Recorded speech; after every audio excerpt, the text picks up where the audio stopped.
When the U.S. entered World War II, they did so accompanied by the song, "We did it before and we can do it again." We did it before and we can do it again, and we will do it again. We gotta get the job to do what you do.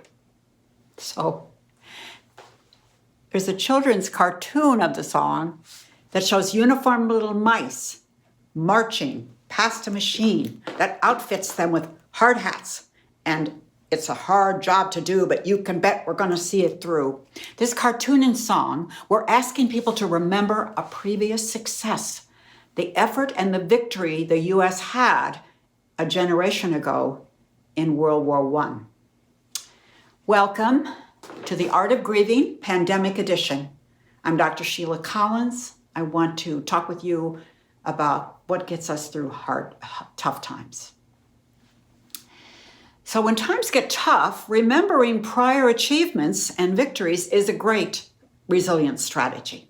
Unfortunately, there are few people alive who remember this country's first successful survival of a pandemic. So that was the 1918 Spanish flu. It killed more people than the bubonic plague in the 1300s, and more young people than were killed by the enemy during the war. So here we are, we're dealing with this first pandemic of our lifetimes, staying home to save lives, wearing gloves, not touching our faces, and trying to lessen the spread. So here, as we are, though, losing jobs, closing businesses, losing things that we were planning to celebrate, the losses are piling up, and it's getting harder to keep ourselves in a positive place.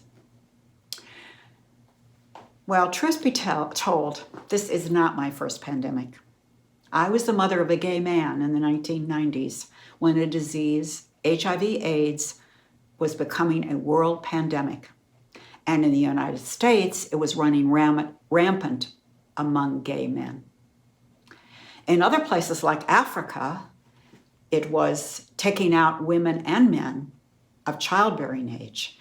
And when I visited Africa, I spoke with many, many grandparents who were raising their children. They were raising their own grandchildren.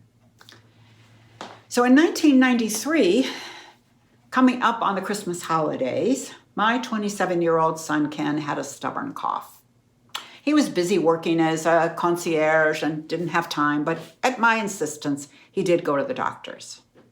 The doctor put him in the hospital because he had pneumonia. Now, there were 6 types of pneumonia that particular season on the hospital floors of Dallas, but his turned out to be pneumocystis pneumonia. Now that, in those days, defined the illness as AIDS, not HIV any longer, and full-blown AIDS, and it gave him a death sentence.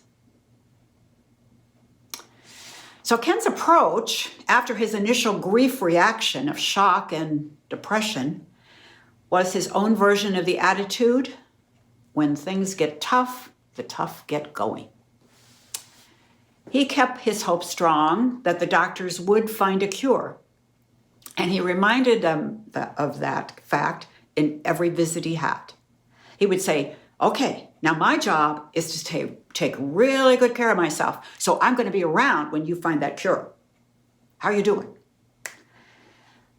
Well, I think of this journey with my son often during this process, during this current pandemic, and I remember what got us through.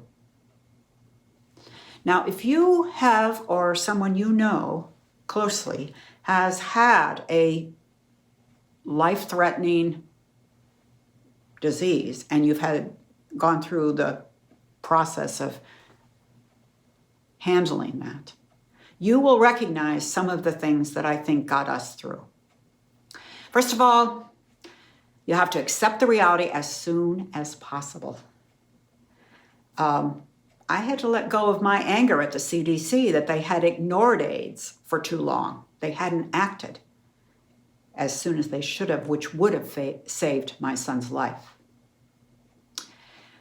I had to let go of what I wanted and ask, what does this situation require? I knew that my job was to walk with my son as he did what he needed to do for his own destiny. Because if it was up to me as his mother, I would have chosen a different path for both of us.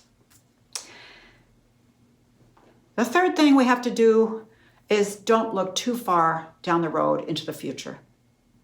Our power and our joy are in the present.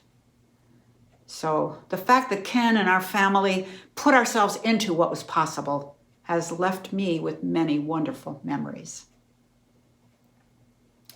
The fourth thing is to redefine success. No matter how it turned out, in the end, looking back on that experience, and when you look back on the experience that you and your family are having now, I'm going to bet that you will feel as I do when I look back. I have a sweet sorrow for the times of connection and joy. And those memories are a source of inspiration for me now, and your memories will be for you. In the previous pandemic, people like my son were advised to keep their diagnosis a secret if they wanted to keep their jobs. So because of that, we didn't get the kind of widespread community support that we really would have liked to have had. Fortunately, in this pandemic, people do realize that, like the song says, we're one for all and all for one, and we can do it again and again. So if you're looking for inspiration, I have a couple of suggestions. Check out your shirt drawer, because you probably have a shirt from something you achieved, some kind of walk or run or marathon.